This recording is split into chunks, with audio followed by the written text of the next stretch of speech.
welcome back, y'all. So, I know I was on break all of January, but I am back now to talk a little bit about what I watched in the month of January. It was nice to have a little bit of a break from everything and to kind of recoup after the holidays and also just be able to not have to produce a podcast every week, I guess. But I am back and raring to go. We're going to have a good month. I know the beginning of the year has been literally crazy and the world been crunk.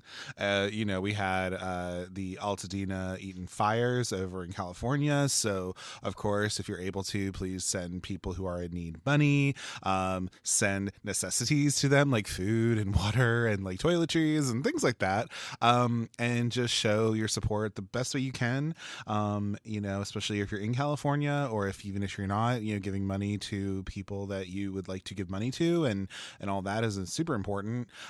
We had some plane crashes too that happened as well. And so that's crazy. One in DC and the other one in Pennsylvania. So, I mean, I don't know what's happening. But, if anything, all we really can do, especially if we're in groups that are more marginalized and who, are going to be dealing with, some, not fun stuff during this administration, I think all we really can do is just come together and show that we're still here and we're still in here. We're not going anywhere and we are not going to be, steamrolled, honestly. And that's really it. That's all I could say, man. And, I'm at least somebody who was born in the early 90s. So I've been through the 2000s and whatever. And, we've been able to make it through and we will continue to make it through, and we are going to be that much more resilient from it and that much more aware of, what needs to happen to hopefully not have things be horrible as best we can. And if you are not somebody who, I don't know, if you're somebody who is more conservative or if you're someone who is, I don't know why you would be, I guess, if you're listening to me, but you don't have to follow the show if you don't want to. That's fine. But yeah, I'm going to talk about how fucking gay I am. And I'm going to bring on other people who are fucking queer and gay and women and all that shit to just show that we're fucking here. And I don't give a fuck whether people like it or not. So anyway, with all that being said, yeah, it's just, but with all that though, so before we get into actually what I watched this month, I do want to just say I did make some appearances.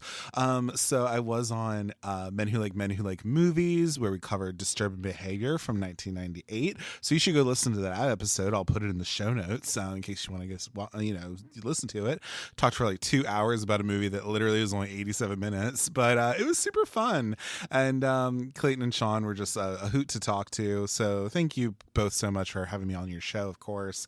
And then I was also on the Into the Darkness Exploring Horror podcast with Will Soto, who's kind of a new friend I met, and they're super cool. We talked about cult horror, talked about Night of the Demons 1 and 2, some special effects stuff. Yeah, that was super fun. Will is such a sweetheart, so Virginia guy, so I love that for him too. Got to rep the DMV a little bit, but anyway.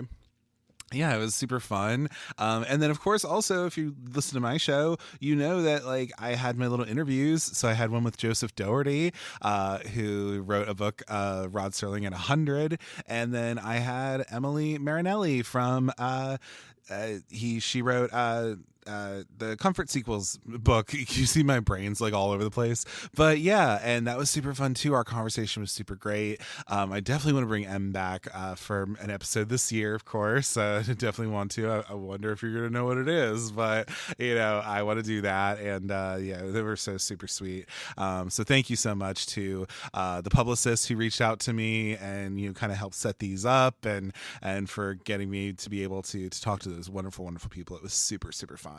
And again, I want to do stuff that's a little different. I want to just not just do episodes about movies all the times. I want to maybe have an interview here and there, or I want to have a little franchise ranking like I've done with Pickens before. I have something in mind where I want to bring a guest back and we're going to talk about a certain kind of horror movie, which would be really fun. So I don't know. I just want to do stuff to keep it a little interesting and keep it, keep everything going, and also just entertain my damn self, really. I mean, I love people who listen to me, and I'm so happy that you do, but at the end of the day, I also do this for myself in a way.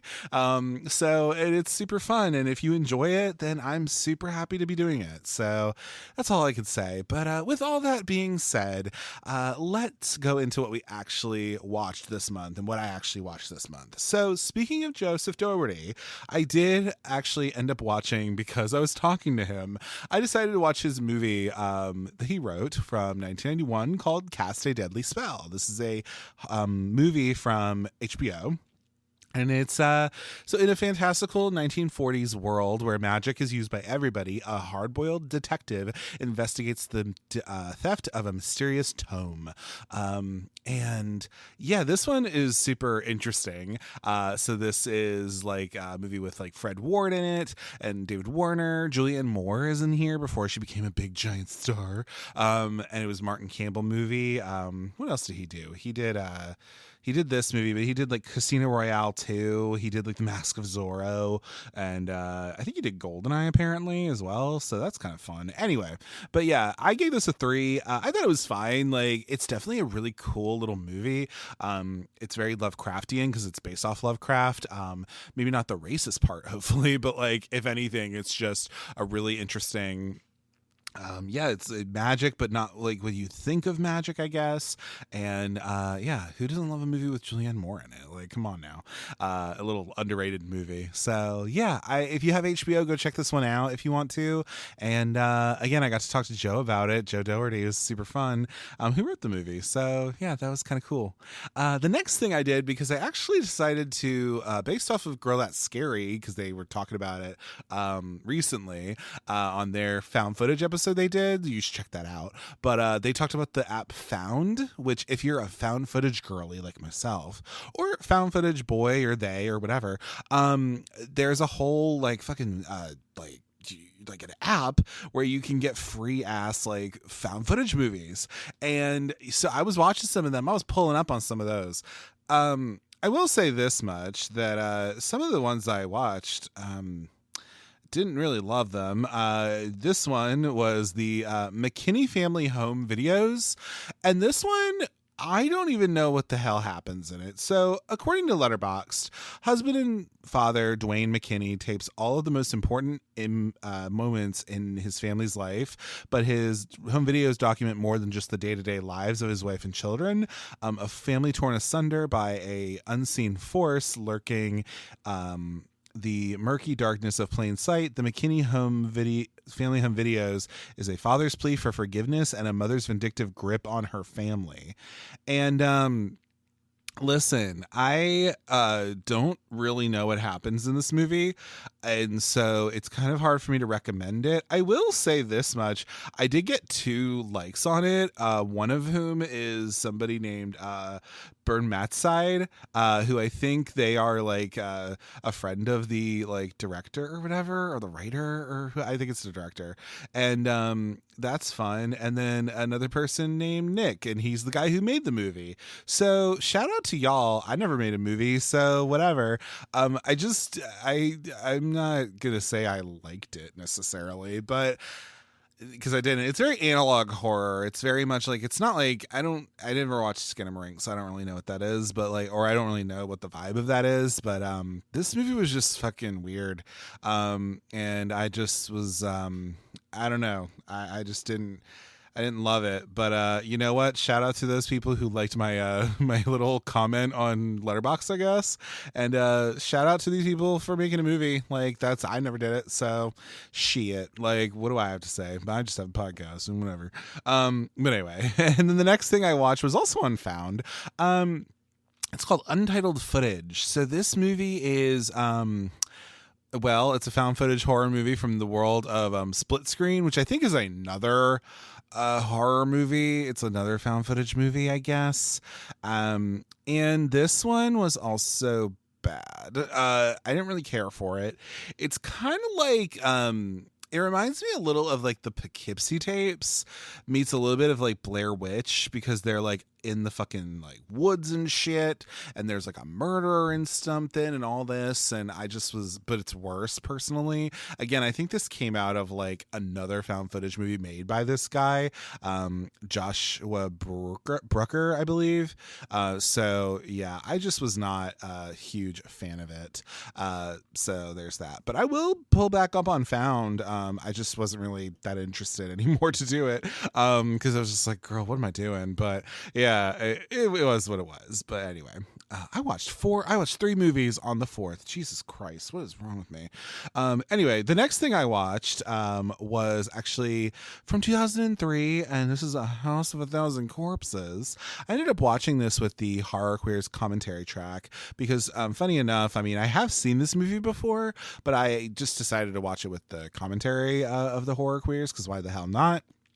But it's these 2 teen couples who, they're kind of like young adults, honestly. They're traveling along the backwoods of Texas, searching for urban legends for a book they're doing, and they end up as prisoners of a bizarre and sadistic backwater family of serial killers, made up of Bill Moseley and Sherry Moon Zombie and all the different people. So yeah, I give this a 3 and a little heart. You know, I think out of a lot of those Rob Zombie movies, which I am trying to pull up on this year, so I have like a couple of them saved at different places. Like I want to watch Devil's Rejects. I want to watch like The Lords of Salem and shit like that. Like I do want to watch some of his oeuvre, but it's just one of those things where yeah, it's just he's definitely got a particular style, and I think if anything, like that's where he really shines, is that like Rob Zombie has a really, you know, he's a very distinct style because of who the fuck he is. You just don't want to let him write anything too much, because that's where it kind of you know, goes downhill.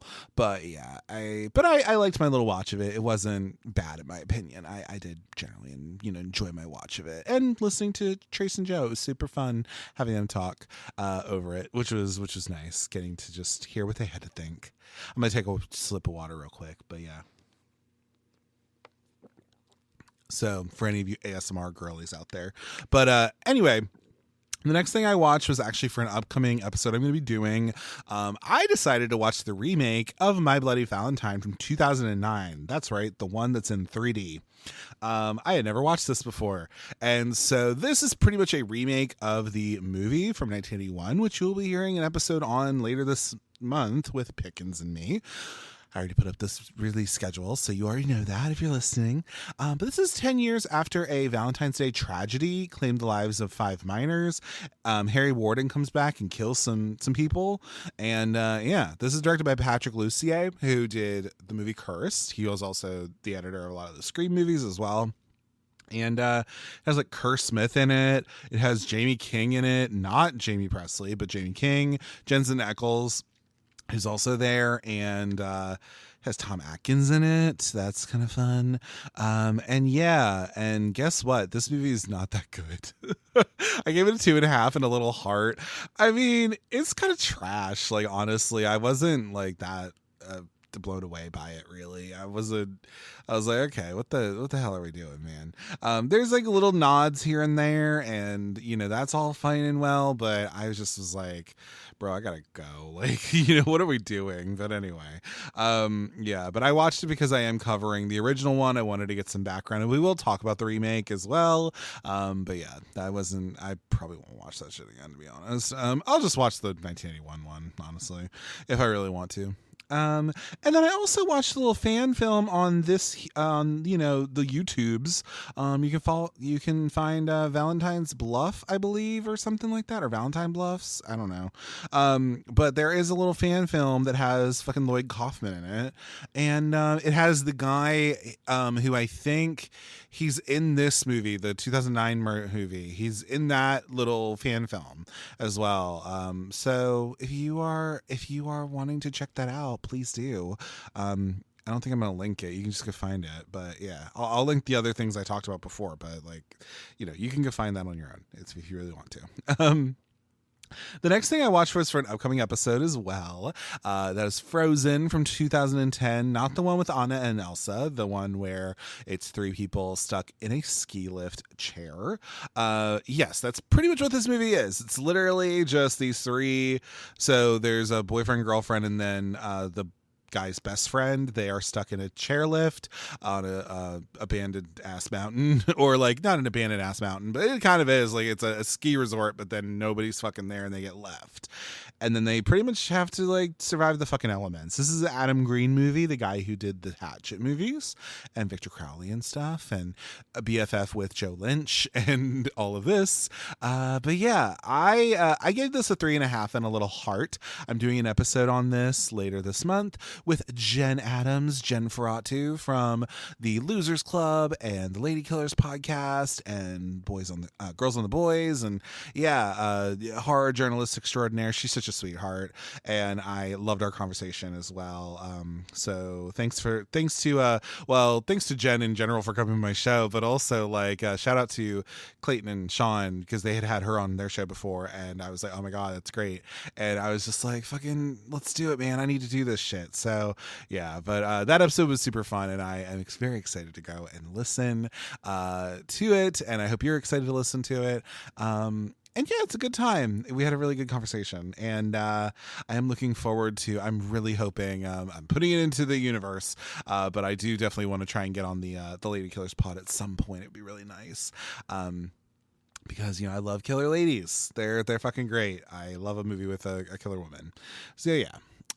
Speaking of Lady Killers, because they did an episode on this movie, I decided I wanted to watch a little film from 2018 called High Life. This is by Claire Denis, a French filmmaker.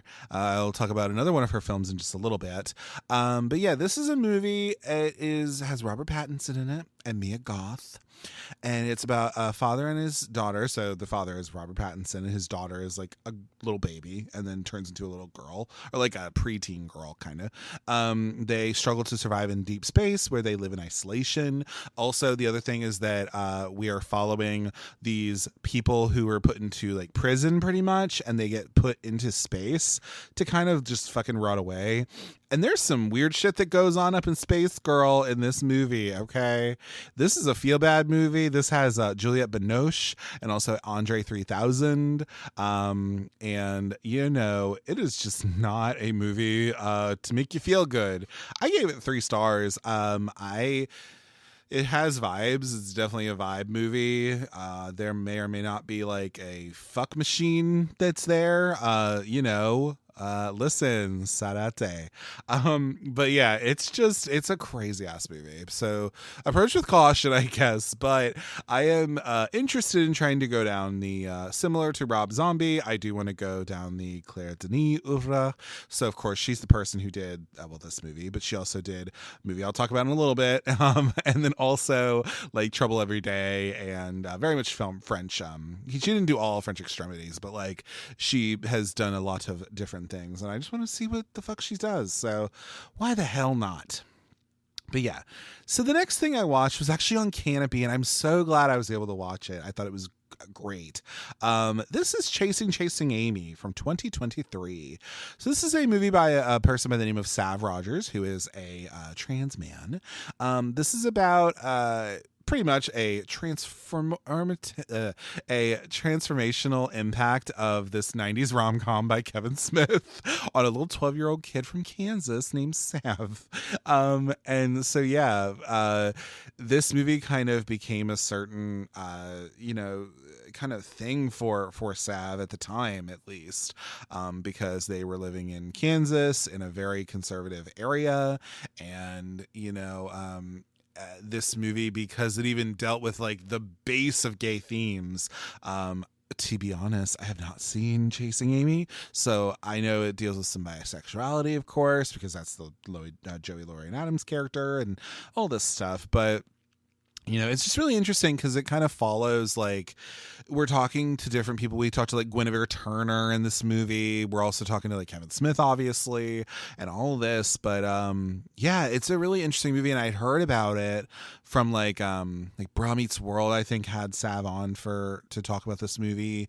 I just kind of heard about it, and I was just like, oh my god, that'd be really interesting, like to go and watch or whatever. And it was on Canopy, and I was like, oh my god, I'm going to totally pull up on this.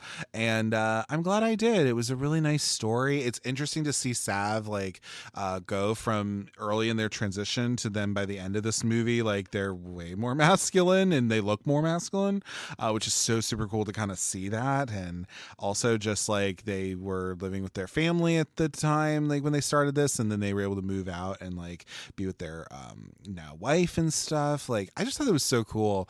And if you're at all interested in Chasing Amy, or you're interested in like, you know, queer people, like great, like go watch this movie. If it's on Canopy, pull up on it. I thought it was really cool. There's a really good interview with Joey Lauren Adams in it, who I just love her. And like it was just a really cool, it was a really interesting moment in the documentary. I'll say that much. So yeah, go and check it out for sure. So there you go. The next thing I watched from that, I did not watch Chasing Amy. I will at some point. I will try my best. I'm not the biggest on Kevin Smith's all the time, so, but I'll try my best. Anyway, I decided to watch Scream Bitch from 1996. I don't know why. It was just on, like I was on Paramount or something, like Paramount Plus or something, and like I just was like, you know what? I'm gonna watch Scream again, bitch. Like I'm gonna do this, and I'm so glad I did. I really liked this movie. I know, like people want to say it's whatever, and we also have Scream 7 that's supposed to be coming out. Like they're gonna start shooting that, and like Joel McHale's gonna be in it apparently, and fucking they got like Matthew Lillard and like, you know, Scott Foley is all this, whatever. Okay, yeah, but tried and true, like Scream as a movie, I mean, it's just, I fucking love it. Like I think it's great. It is kind of worth whatever hype it has, I guess, and I think I watched it on HBO actually, but whatever, regardless, I just really enjoy it, and I'm a fan. And yeah, I mean, it was so super cool to just watch it again, because you know I don't always watch it all the time, but yeah. And then the next thing I watched was for an upcoming episode I'm doing with my buddy Pickens. We were doing My Bloody Valentine from 1981. So I already talked about what the movie's pretty much about, the remake. It's literally the same pretty much like synopsis on Letterboxd, but this is a Canadian movie. It's a Canadian exploitation horror movie, and yeah, it's a good time. I liked it. I gave it 3 stars and a little heart. Yeah, I think it's a good little time, and we will talk all about it in the episode I'm gonna do. But yeah, it's one of those like early examples of like holiday horror, and that's all fine and well with me. So yeah, I decided to have that, and so I wanted to watch that in the remake, and so I just ended up watching the remake before, but I had already watched this before, so you know, it wasn't a new watch, so that was cool too.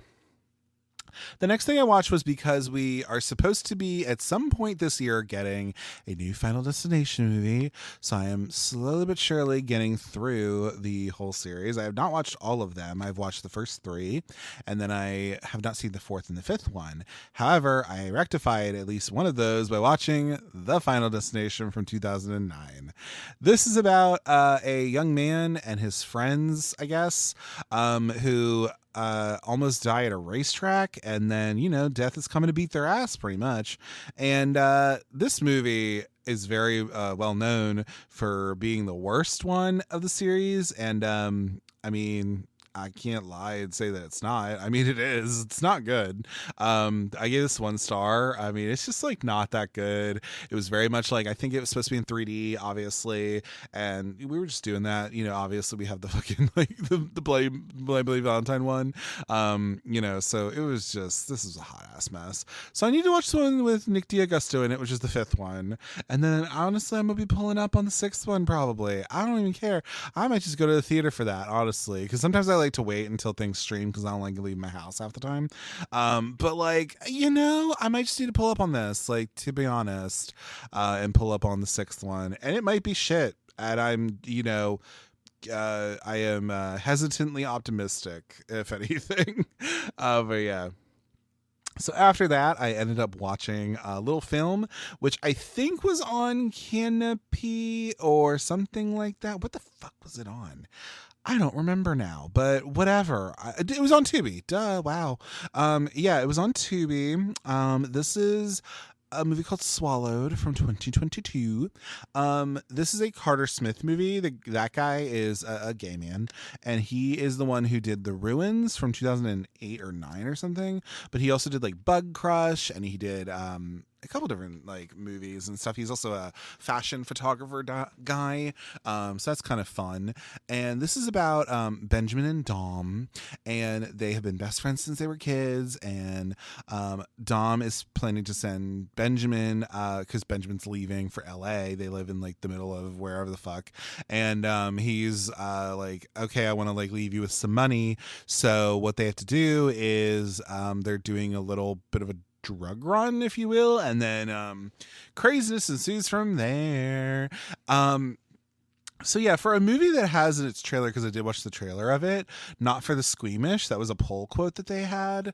I didn't really feel all that grossed out by this movie. Again, that might be just because I'm a heathen homosexual, perhaps, but I did appreciate like the butts in this movie. There's quite a few butts. There is some dong in here as well.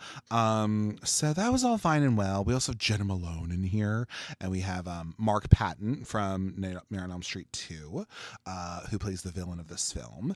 And I did like the nice relationship between these two men. You know, we have Cooper Koch as the guy Benjamin, and then we have Jose Colon as the other gentleman in this movie, and this is his only film to date right now.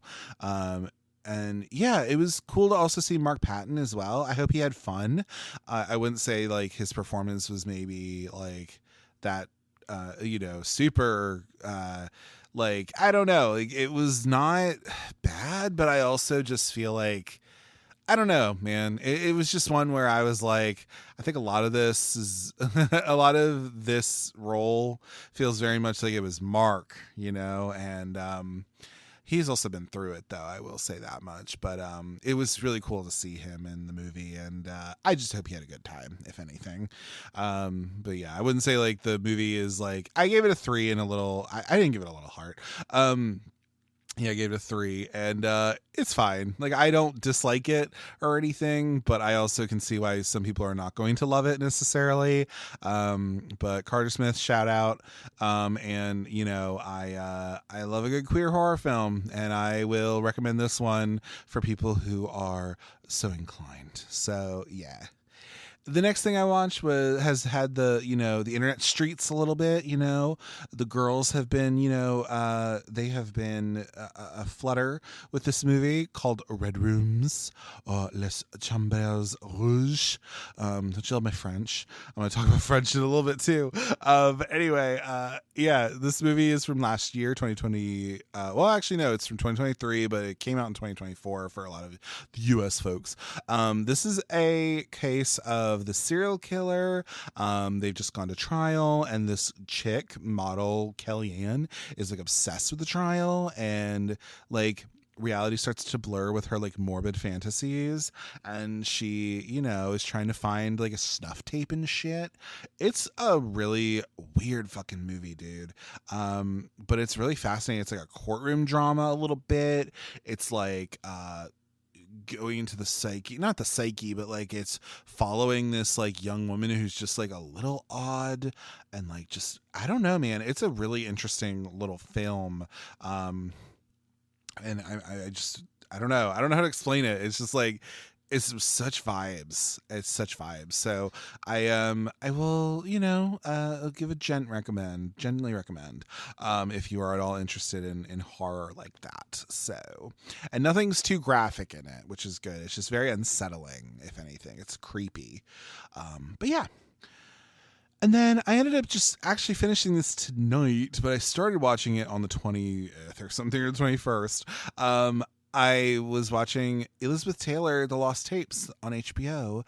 And this is a little documentary that kind of follows Elizabeth Taylor through these like newly discovered interviews with her, and kind of this like they were recorded at a time where she was still pretty like, you know, famous, and it kind of just helps to reveal like her like inner life, like her a lot going on. I think she was still with Richard Burton at the time, and she was still friends with like Roddy McDowall and stuff, and Yeah, just a lot going on, and it was interesting. I gave it a 3.5 on a little heart. It's going through like how she got with pretty much everybody up to Richard Burton, and then also like how that kind of all ended, and then it kind of also epilogues a little near the end.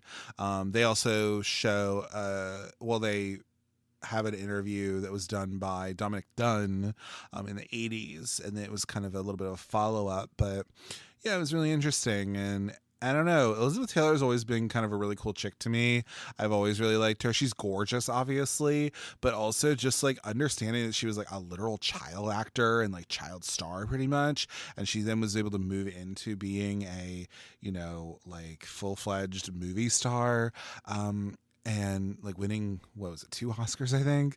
But then also like in a way, like being able to take that and have this like huge notoriety and everything, and then also like later on in her life, in her career, she then kind of came back to the gays, and she ended up doing a lot for AIDS research and being that ally for the queer community and for the gay community, especially at the time. And it's just like you can't understate how important she was for the cause, if anything. So it was just cool. I've always liked this chick. I've always liked her. So, and I will still probably like her. I don't care. I don't care what anybody thinks. It's fine.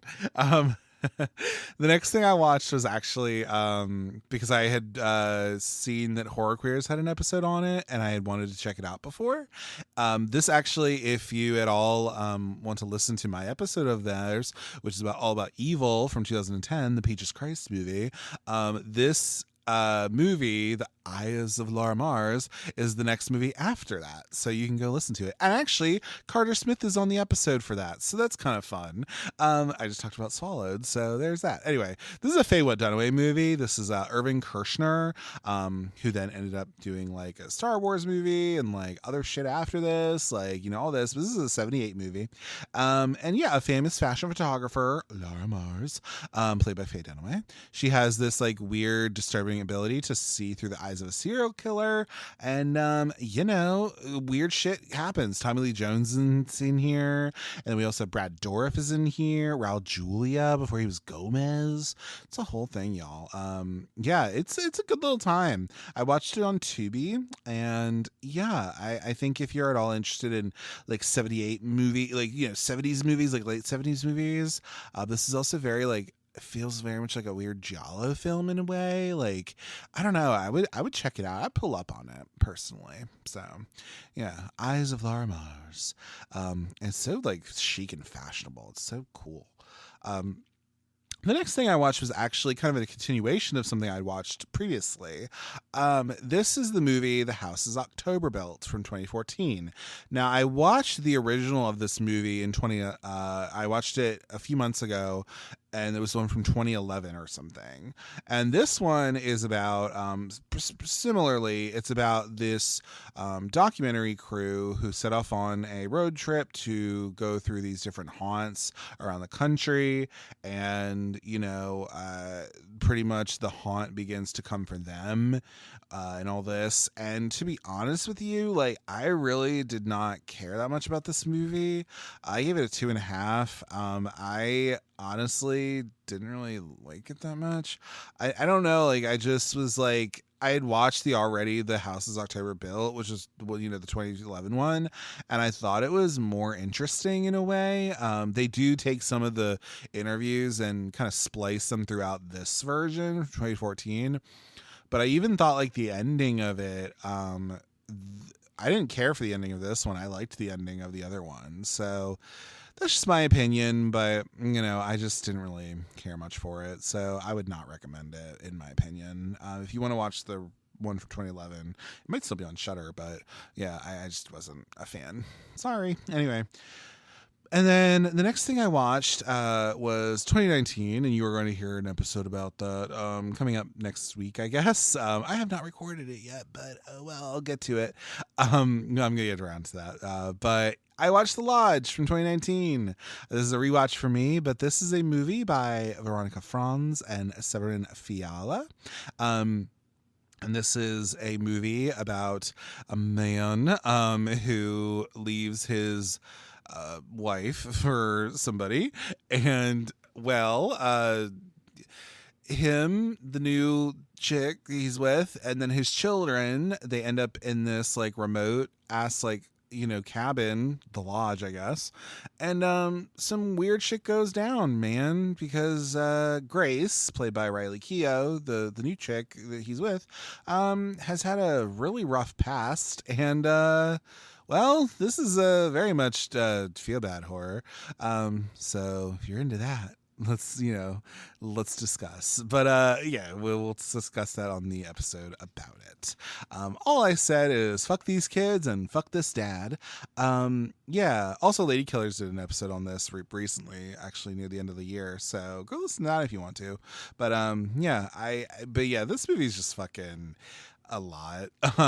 It also has Alicia Silverstone in it for a little bit, which is fun, and it has Jada Martell from the It movies, but also Y2K and all that stuff. So yeah, I don't know. It's a A24 movie, or no? Is it a Neon movie or A24 movie? It might be. It might be an A24 movie. Wait a minute. Let me look. It is Film Nation. I don't know. Actually, I thought it was A24. Whatever. I'm just talking out my ass at this point, but it's, it's fine. But yeah, if you want like a movie that'll make you feel kind of bad, or if you maybe liked Goodnight Mommy, I guess, shout out Rocco, he does not like that movie. But yeah, you can check this one out if anything. Again, I think Riley Keough is fantastic in it personally, but there's that. The next thing I watched, I actually started watching something called the J Horror Virus. I have not finished it yet though, but that is on Shudder. It's a documentary about J horror, so I will pull around and watch that again, or I will finish it, I guess. And yeah, that was fun. But in addition to that, I've also been watching The Doc of Chucky, which is a documentary all about the Child's Play series. It pretty much follows everything up to the last movie, which would be Cult of Chucky. It does not talk about the TV show, and it also does not talk about the remake that happened, all that. It goes up to Cult of Chucky. So yeah, and this is a fine documentary. It's not bad or anything. I can't watch it all in one sitting because it is 6 hours, so you can kind of skip around if you want to a little bit, if you want to just like listen to some of the other movies. But they do get some cool people. They get like some of the people they get like some of the people from the first movie. They get quite a few from Bride of Chucky and even Seed of Chucky. They get like John Waters here, so that's fun. Brad Dourif, of course, is here, and like Jennifer Tilly's there. It's like a whole time. So yeah, if you're a Chucky fan, go and check it out. You might like it. But yeah, I don't think it's like I didn't know what to rate it really, so I didn't. But it's a good little time. If you're a fan, you might have already knew some of this information, but you know what? Pull up on it. It'd be a fun time. The next thing I watched was actually, I do plan on covering this movie at sometime this year, because it is celebrating 30 years. But I decided to watch The Babysitter's Club from 1995. So this movie is about 7 junior high aged girls, who organize a little day camp, for kids that they babysit, while also going through their own little adolescent growing pains and stuff. This is a movie that has, a star-studded little cast. We have Skylar Fisk, the wonderful daughter of Miss Sissy Spacek and Jack Fisk. We have Rachel Lee Cook. Brie Blair's here. She's been on the show, obviously, with Cherry Falls and stuff. Larissa Oleynik. A couple different people. Like Bruce Davidson's there. Ellen Burstyn's there. Mala Sokoloff is there. Oh, it's a good time. But yeah, Kevin Costner's kids show up as extras. That's fun. But yeah, this movie was super fun. I've been meaning to watch it. It was on Paramount Plus a little bit, and then it went away. And then I had to pay for it. I had to rent it, but it was fine. This Sins at Prom actually just did this episode. It was super fun. It was a really good little episode they did. And yeah, I would check this one out. I gave it a 3 personally. I oscillated between a 2.5 and a 3. But I mean, yeah, it's a fun time. It gave me like a little bit of Now and Then vibes. It also came out the same year as well. But yeah, this is obviously from the super popular book series. aimed at little girls, and I guess anybody who might be interested in babysitters and young girl adolescents and shit. But yeah, I mean that was a fun time. So yeah, Babysitters Club. So expect an episode about it sometime this year. I do have it planned. I just don't remember when. And also, I don't need to tell you. But anyway, just expect that I'm probably going to be doing that. So, yeah. And the last thing I watched was another Claire Denis film. And it is Beau Travail, or Good Work. And this movie is about it's about this Foreign Legion officer, Galloup, who talks about his he recalls his really glamorous life training some troops in the Gulf of Djibouti. And his existence there was happy, strict, and regimented until the arrival of a promising young recruit, Centen, plants the seeds of jealousy in Galloup's mind. And this is very much I didn't know what to think of it, really. So this is one of Claire Denis' kind of one of her big swings that she's done. It's a French film. Again, it's French Africa type stuff because it's in, because Claire Denis is I believe she is French, but she grew up in Africa and has that experience, which is interesting. And so, it's a interesting little film. I understand why. That just makes me interested to check out the rest of her films, but also I completely understand why people who are gay would also kind of have a certain soft spot for the movie, because there is there's shirtless men, they're doing army stuff, they're doing military thingies, and so that's all fine and well, and I don't know, it's just they look hot, all of them are in shape, you see a dick and a butt here and there, that's fun.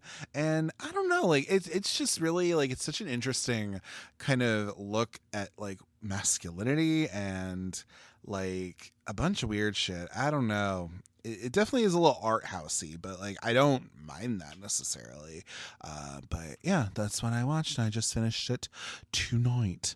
But yeah, that's what I ended up watching. And then also I was watching a little bit of Living Single on HBO. I was watching a little bit of that, and also I started watching an episode of Friends. So I do kind of want to watch some of the sitcoms. That could be really fun, but I'm just watching other things in the meantime. But yeah, at least right now I think I watched 20 movies is what my Letterboxd is telling me. So up to this year, so I guess the 20 is for January. But yeah, that's what I watched. And so yeah, be on the lookout for what I'm going to be doing in February. I released the schedule for that, so you can go and check that out. And yeah, and then again, you'll see my guest appearances that I'll put in the show notes. So that's all fine and well too. And I think if anything, yeah, if you want to follow the show on social media, do it. Follow me on Instagram and Blue Sky at Cult Cinema Circle, and also I'm on Letterboxd at Jesse Kremp, all one word. And you can rate on your podcatcher of choice, leave a 5-star review, 1 to 2 sentence review, all that, leave 5 stars, all that good stuff. Can you see I've been out of practice a little bit? But yeah, just keep listening. Tell me what did you watch this last month? What are you planning to watch? I'm planning to do some things. Like I said, I want to watch some Rob Zombie movies. I want to watch some Claire Denis movies. I'm gonna watch other things that are coming up, obviously, for the show in March. But yeah, it'll be a fun time. It's the time of Valentine's, I guess. So but February will be a good time. We love the month of love, quote unquote, or the month of being cold, really. And also Black History Month, of course. Black History Month is great. So of course watch black horror movies, watch black movies in general, that's all good and well. But yeah, I think with all that being said, though, I think that's all I got for y'all today. But thank you so much for taking the time to listen, and I will see you on the next one. Take care. Bye.